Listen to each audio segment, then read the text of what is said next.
Welcome back to Adolescence, where we talk about that phase of life between adolescence and adulthood. I'm Laura. And I'm Jess. Happy Monday. Here, it's Monday. It's Monday, except for recording this on Saturday, and Laura and I were out until 2:30 a.m. last night. We had an old-fashioned night. An old-fashioned night, but I'd say with like a new twist on it, because we stayed out till all the bars closed, but we kind of just like chatted the whole night. Like we weren't like dancing in the basement of a dive bar, you know? Yeah, we were like hopping around to different bars, but we were seated at all of them. Right. Which is elite. Like that's how I prefer to bar hop. Yes. And we were just chatting, and then I couldn't believe it when the lights came on and they were closing it down. They were like, it's time to go. I was like, is it actually 2 a.m.? I know. I lost track of time. We were having such a deep, enjoyable conversation. But we discovered Clary's for the first time last night, which I feel like we should have discovered about 10 years ago. Agreed. It was so fun. It was very fun. So if you live in the Boston area and you want like good energy, kind of like adulthood college vibes, I'd say that's the bar. Yeah. Also, I thought Lolita was nice, but it was kind of dead. I mean, it was dead. A different energy for sure, but it was good Certainly. for end of night energy. Yes. I'd say the Beehive was a miss. Yeah. For this specific circumstance, I think the Beehive is a great spot, but to stand at the bar while people are still eating dinner is weird. Yeah, we went to 4 different places last night. We did. We hopped. So that was our Boston rundown. It's bar hopping season, honestly, because it's so nice out. So. It is. And it's blow your money season. I've just been going rogue, hitting up the bars. Yeah. I got my tax return, so...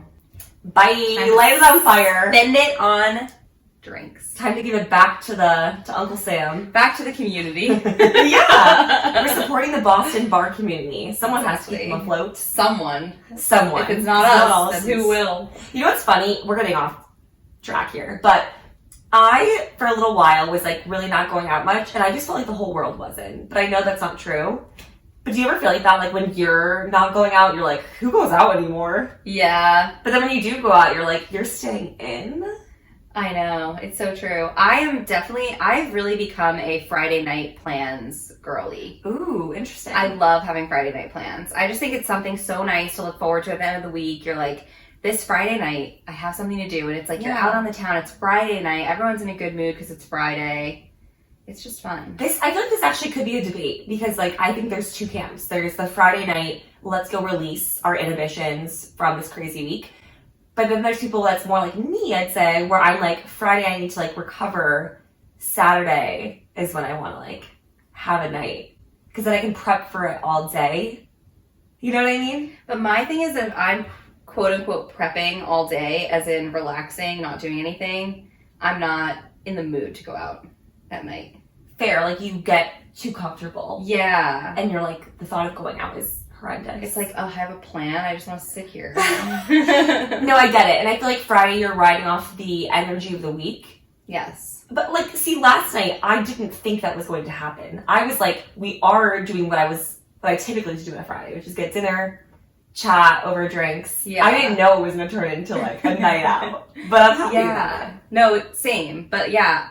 I don't know. I think that Friday, I'm definitely strongly in the Friday camp now because I just think that waking up hungover on a Saturday is so much less doom-inducing than waking up hungover on a Sunday. True. No, that is very valid. Like if I'm going to be hungover, I don't want to be hungover on a Sunday because on Sunday I'm already a little depressed. So the fact that then I'm also adding, it's just like the anxiety plus the Sunday scaries. Totally. It's just recipe for a terrible day. But if I wake up a little hungover on a Saturday, I'm like, we'll get over it. It's Saturday. Right. It's Saturday. We'll bounce back. Tonight I'll do something to like probably make it worse. Yeah, maybe. Who knows?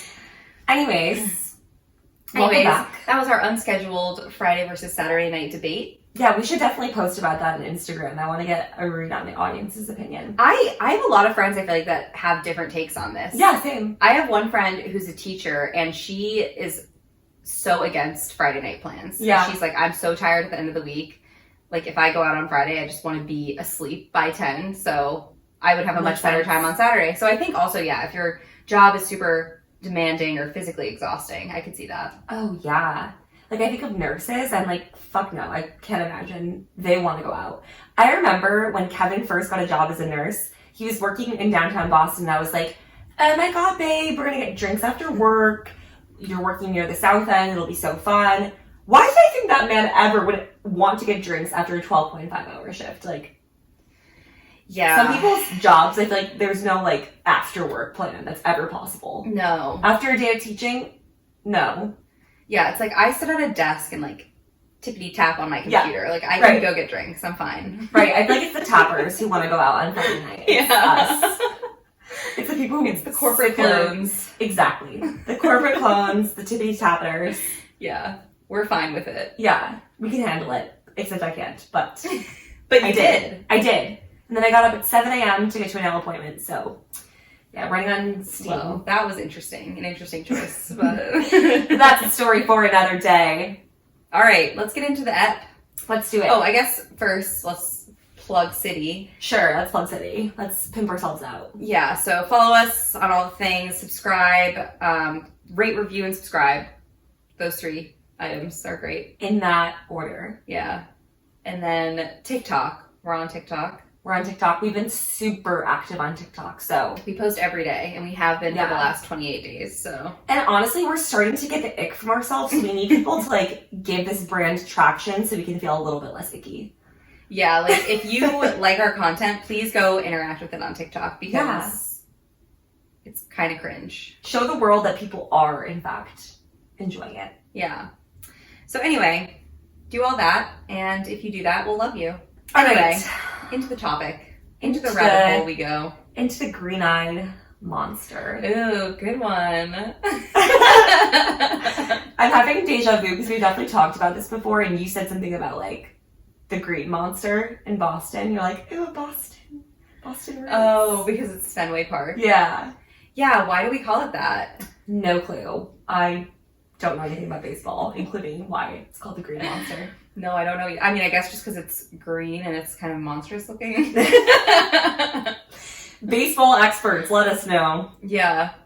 But yeah, the green-eyed monster. The green-eyed monster. Refers to jealousy. In daggers. Apparently. No, sorry, that's supposed to be daggers. Not jealousy. Quote-unquote jealousy. Envy. So Laura and I have been...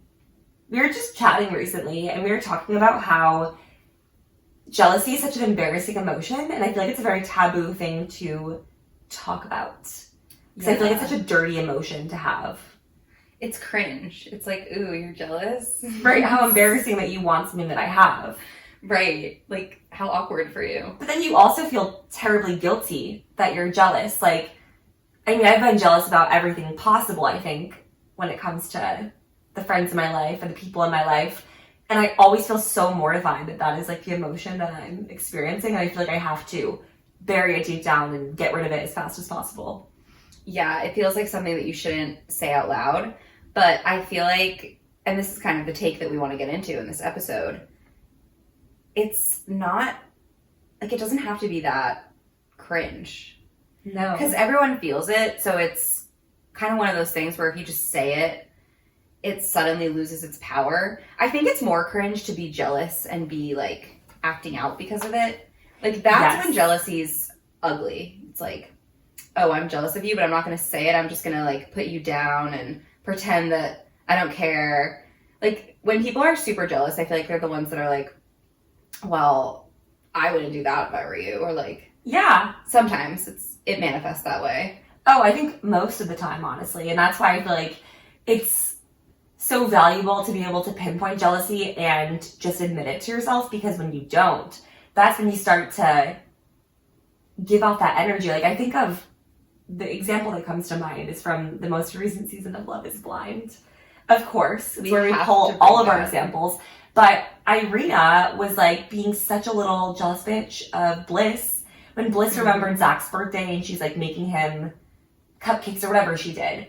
And Irina was being such a little snake about it and like being so weird and bitchy and judgmental and like almost like making fun of her for getting Zach a birthday present. Like, I feel like that was just her being jealous that she had thought of that first.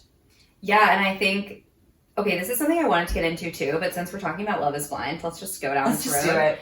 I mean, I feel like a lot of people watched it this season. I've seen it talked about a lot on TikTok, so. I think it was potentially one of the most dramatic seasons yet, so they better have. Yeah, if you didn't, you should. Absolutely. But also on Love is Blind, I feel like something I wanted to touch on is jealousy versus insecurity and what's the difference. And I think that a really good example of kind of both is Micah in relation to Chelsea and Kwame's relationship. Yeah. I feel like she is one of those girls that just gets a thrill off of like having attention, even if she doesn't necessarily reciprocate those feelings. She just wants people to like her. But I think it also comes from deep-rooted sense of insecurity that she's like, I need this attention to feel good about myself. And so I think she was super insecure about her relationship with Paul maybe, and that's why she was acting out and trying to attract Kwame again, because she was jealous of his relationship with Chelsea. Yeah. And I think she manifested both of those. That's really interesting. So, you saw this on TikTok, you said? No, I thought of it myself. Oh, you thought of the difference between jealous and insecurity? Yes. Because I was like, what is the actual difference? Because I feel like a lot of times, I guess I think of them hand in hand, but... Yeah, so I wrote down, this is just my thoughts, but I wrote down jealousy can be healthy, an expression of ambition or unmet desires. Like, I think if you're jealous, a lot of times it comes down to just a signal to yourself that there's something that you're missing in your life that you want. Yeah. In its most, I guess, in its least problematic form, that's kind of what it boils down to. Whereas insecurity is feeling like you're unworthy or unable to get things that you want. So I think insecurity is like jealousy, but the bad side of jealousy. It's like, you have something I want and I don't think I can get it. So now I'm jealous and I'm upset about it. That's a good distinction. Yeah. I feel like jealousy, the emotion in and of itself is not a bad thing. It's what follows. And a lot of times the way that jealousy manifests, I think, is why we have such a negative association, because we think of the people who are like constantly putting you down because they want what you have, or you think of like the friend who's jealous of you because you got a promotion and you're telling them all about your great promotion and all the opportunities, and all they have to say about it is, oh, it sounds like it's going to be a lot more work. Like, are you sure you want to get yourself into that? It's like that type of self-serving response to your accomplishments that feels like the dirty side of jealousy. And that's what can happen if you're not aware that you are jealous. You might start to project onto your friends in that way. Right. And I think that comes from insecurity of that person feeling like, oh, you have this promotion. I don't think I'm going to get a promotion. Yep. I'm not going to be in your position or not for a while. And that makes me feel bad about myself. So I want to make you feel bad too. That's the part of jealousy that's icky and not cute. I feel like we've all been there too with certain friends where we're like, I think it's the classic thing, right? It's like, oh, she's just jealous of you, but it's kind of true. Like, I think a lot of times when your friends are lashing out on you, or just people are lashing out on you about things that you think they should be like generally happy about, it's probably coming from a place of jealousy or like insecurity in themselves. Like, I feel like I've experienced that in the past where like something I did really triggered someone and I'm like, why? I think just to give empathy towards people that maybe lash out in a way, I think sometimes it's obviously those people need to go to therapy. It's like, that's something you need to work through, babe. But it's like, I think that it does come from a place where it almost feels out of their control, or they're just not thinking through where that's coming from. I feel like they can't even pinpoint that that's where it's coming from. Like, I think that these people lash out, maybe they're putting their friends down for getting a new job and like telling them about how it's a suck, or they're like don't want their friends to get into a relationship, so they're telling them all the reasons why these guys suck, and they would. Another Love is Blind example, Micah's friend, who was like, I don't like Paul. The moment she met him, like, clearly she was jealous and she didn't want Micah to get married.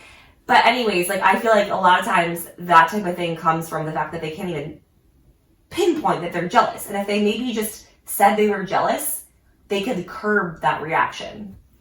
I think that in therapy, something that you learn how to do is how to just investigate your feelings a little more. And I think a lot of people that have never been to therapy just don't know how to do that. And they just take their feelings at face value. I feel like there have been situations where I've had an immediate reaction to something. I'm like upset about something or angry about something, and I don't really know why. Like, you just have that feeling. It's like the body reaction to to hearing about something for the first time and you don't know why you're feeling that way. But I think a lot of times if you do a little investigation, you can kind of pinpoint it. Yes. But if you don't do that, I think it can come out as being jealous. Yeah. And it's almost like an emotion that just sits in your stomach and you can't really pinpoint where you're feeling bad. Like I think of, sometimes I'll be on Instagram and I'll go about my day and I'll kind of feel weird and like upset, but I can't name why. And then I'll think back and be like, oh, it's because I saw a picture of this person looking amazing and I'm really jealous of how she looks. And that thought is lingering with me. And I think once I'm able to be like, I'm feeling weird because I'm actually experiencing jealousy of how this person looks and I'm internalizing it and like it's manifesting into insecurity. Once I can do that, then I feel better about it. But like until that moment, it kind of just sits with you and you don't really know why you're feeling off. Right. And I think that we're taught, I mean, jealousy is one of the 7 deadly sins. It's like, we're so taught, dramatic, by the way. So dramatic. Like there's... You can't control it, honestly. And lust, too. Like, girl. Another thing you cannot control. Like, if you're lusting after someone, like... It's like, okay. It's like, same with jealousy. Like, you can probably lust after someone because that's a gut reaction, but just don't act on it. Right. Jealousy, like, it's a gut reaction. You can't help that that's happening to you, but you can help how you react to the jealousy. Yeah, and I think that having a little bit of self-awareness about yourself and knowing that, and I think it's important to mention too, that you can be jealous and also happy for someone at the same time. Mm-hmm. It doesn't have to be one or the other, and I think that sometimes maybe your friend tells you something great, they got a promotion, they got a raise, they got a new job, they got into a new relationship, and you are happy for them genuinely, but you're also jealous. I think it's okay to just say, I'm so happy for you, I'm also kind of jealous. Yeah, and jealousy can be flattering. I think that if you're able to just kind of say like, I'm jealous of what you have, like not in a way where you're making your friend feel bad about it, but like, right. If you could just like, oh my God, I'm so jealous, like you guys seem like a great couple, or like, I'm so jealous, like that job seems amazing, it seems like you really found a good fit. I feel like that's a way to balance the two, and you also feel better just like saying it out loud versus like withholding it like it's a dirty secret, because I've felt that before. Like I remember when I was single for like probably 4 years, and I was actively dating, and every time my friends would get into a relationship, it was so hard for me because I would be like, oh, another friend who's like leading the singlehood and I'm still single, and I would always feel happy for them. Like it's not like I was ever mad at them for getting partners, but I was also jealous. Mm-hmm. And I think it was like really hard for me to reconcile the two emotions. But I think as someone who's one of your friends and who got into relationships while you were single. You were one of the big ones. Like, because you were always getting into relationships. And I was like, no, Laura's in another relationship. Like, yeah. No, but I feel like you're very good at not letting your jealousy show.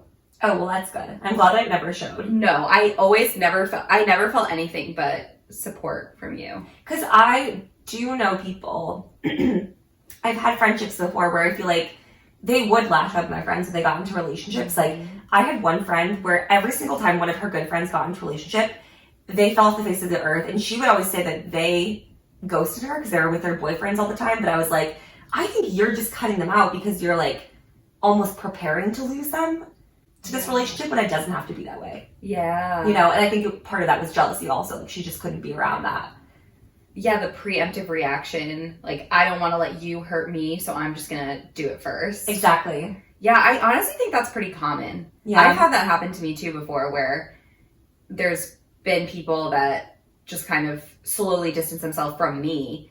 And I think it's so easy too to blame it on the other person and be like, well, she got into a relationship, then she stopped hanging out with us. And it's like, well, actually, you just stopped inviting me to things. Yeah. So I would have gone. Right. People assume, like, now that you're in a relationship, you're not going to want to hang out anymore, go out anymore. And that's not true, you know? Yeah. But I think a lot of that can come from jealousy. As someone who was single for a long time while her friends were getting into relationships, like, at one point, I feel like I was genuinely, like, the only single friend of all of my friends in Boston. And I definitely felt jealousy. And I feel like there probably were times where I let that dictate the type of advice I gave someone. Mm-hmm. Like, Laura and I have talked a lot about self-serving advice and how sometimes when you're jealous, like, you give your friends very self-serving advice. Like, maybe your friend has this really cool opportunity to move to France and work at this cool company, but you find all the negatives because you don't want them to take the job, because you don't want to see them succeed. Not because you're a bad person, but because sometimes jealousy just gets the most of you. Yeah. I think that what you said is also a good segue into this idea that if you are super jealous of someone, let's say that someone has something that you really want and it's making you really upset. Like maybe you're going through a breakup and your friend is getting engaged. That honestly could be super triggering to you to see that and be a part of all the festivities and the celebration of love. And you're like, I just became single.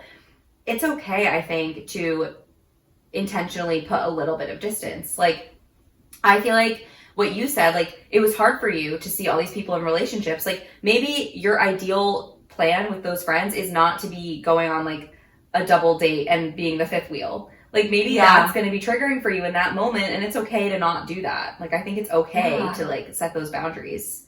And it's also okay to tell your friends that that's why. Like, because I feel like I did used to try to, like, hang out with my friends' boyfriends a lot because I was like, I want to be so supportive and not let them know that I'm jealous. But, like, I think my friends would have understood if I was like, hey, it's really hard for me to, like, be the seventh wheel on this date and, like, feel so single. Because, like, can we do things just the two of us for now? Because I'm not feeling great about, you know, having that dangled in my face. Like, I think that you can say that to someone and they will understand. Versus the opposite, which is not telling your friends that you're feeling that way and just never talking to their boyfriends or engaging with their boyfriends, their partners. And then they're like, why are you not supportive in talking to my partner? Like, right, it's worse. It's worse if you don't say it. Yeah, which is why I think that naming the jealousy can be really powerful. I think that jealousy can be a good signifier that there might be something in your life that you're not totally happy with, and if it's in your control to take the reins on it, then maybe you should. Yeah. Now I think I'm starting to really, like, conceptualize what you mean by the difference between jealousy and insecurity. Like, maybe I'm jealous of Alice Cooper. This actually was an example years ago, but, like, I was jealous of her because I'm like, she's so successful. She has this amazing podcast. She went to our college. Like, I am jealous of her because I also want to have a podcast. And that was, like, an indicator to me that, like, I should try this out. I should start a podcast with my friend.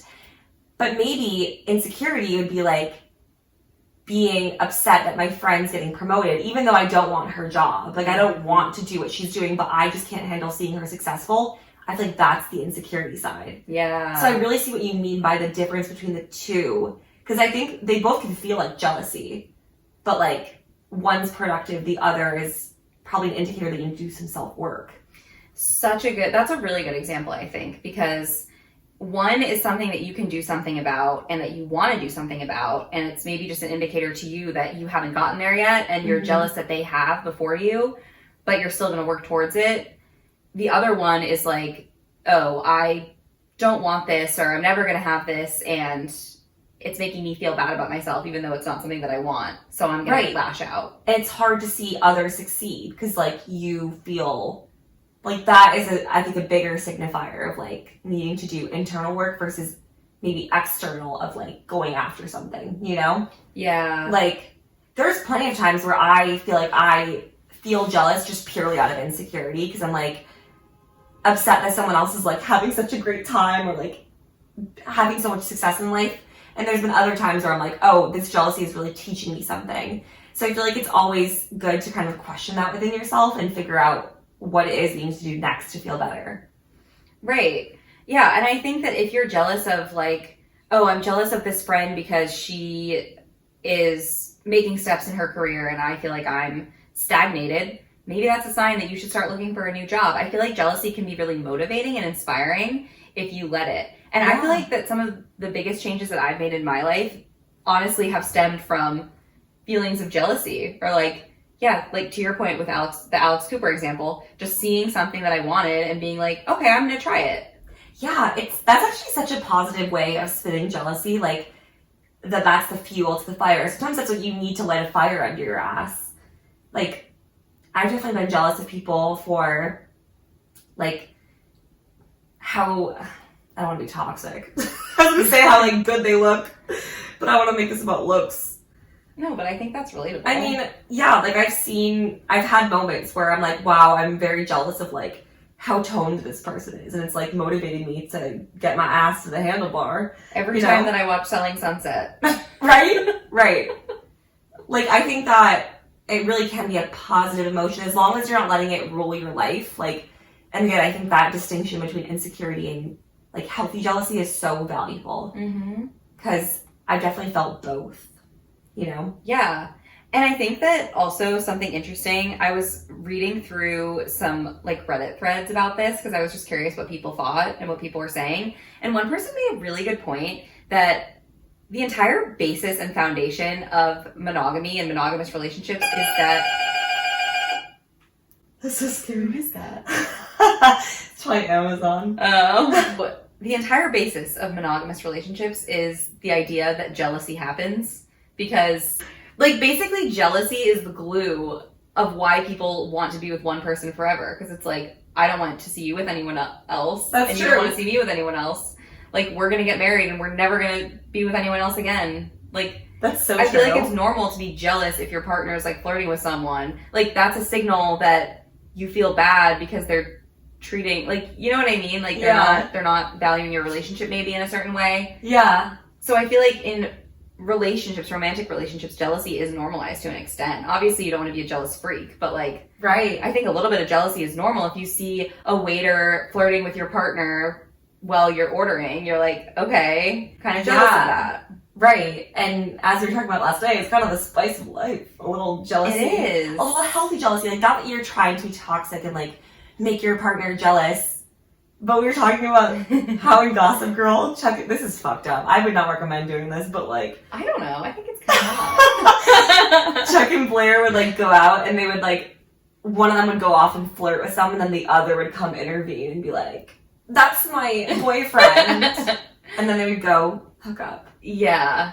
No, I mean, I guess like when you involve someone else, it's kind of toxic. Yeah. Because like that poor person probably felt really bad. But like the idea in general of just a little bit of healthy jealousy, I think is normal. Yeah. In romantic relationships. So I think it's also normal in friendships. It is. I know we haven't even really talked about jealousy from a relationship angle today, but it really is like a huge part of being in relationships. And I feel like, again, that's where the toxic side of jealousy can come out. Like if you're playing games around jealousy, or if your partner's always making you feel jealous, like that's probably an indicator that something is off kilter here, that there's trust lacking perhaps. I feel like I've had relationships where jealousy kind of plays a big role, like especially when you're younger and like totally your brain's not fully developed and you're just like crazy about someone. I feel like I had an ex that would make me jealous all the time because he was always flirting with other girls. Was he doing it intentionally, or do you think that was just like his personality? It was his personality. He was just very flirty, but like it would drive me crazy. But like in a hot way. Like you liked that. I feel like you like a little bit of that drama. I do. That jealousy brings. I'm a drama girl. So honestly, I think what the takeaway here is jealousy can bring a lot to the table if you just use it in a productive way. Yeah. Can add spice to your relationship. Can help you figure out what you want out of life. Yeah, exactly. And just don't be afraid to just say it. Yeah.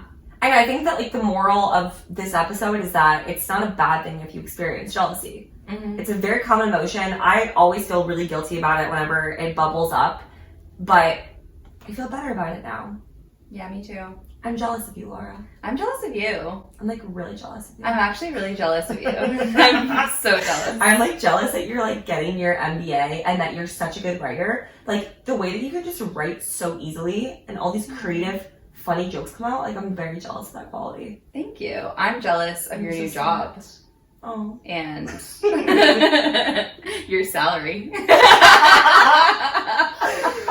I feel like most of my jealousy in this world comes from like people's jobs and their money. Yeah. Like that is a huge source. It's huge. And I'm so jealous of anyone who has a house. I know. Like I'm jealous that my friend Kelly has a house. I'm jealous of you, Kelly. Just shout out everyone that we're jealous of. Lauren, I'm jealous of you that you live in Austin, Texas and you have such a thriving social life. Yeah, Rachel, I'm jealous of your house and your baby and your life. Steph, I'm jealous that you have such a cohesive, big friend group that lingers from college and you guys have so many good memories together. I'm jealous of that. Michaela, I'm jealous of your apartment. Me too.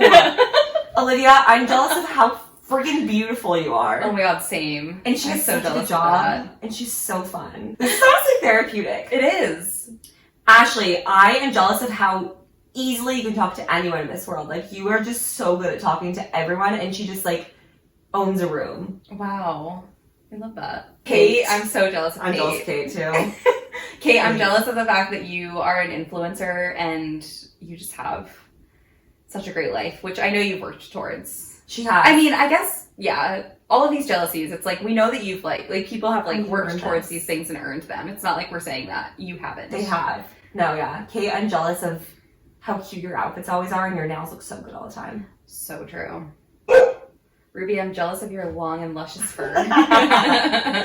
Ruby, I'm jealous that you just get to sit around and do nothing all day. Oh, so jealous of that. Jealous of the fact that you just get taken care of. Yeah, must be nice. All right, well, maybe this is an exercise we should all partake in. Like, maybe we should all just say out loud to ourselves or to someone who we're jealous of and why. Or just write it down. I think it frees things. Like, it frees your heart. Yeah. Agreed. You know? Jealous. All right. Okay. I just got into, like, a trance there. Jealous Wow. of you guys for Getting to listen to us. getting close to us. All right. Thank you for listening to this week's episode. We love you so much. Bye, besties. Bye, besties.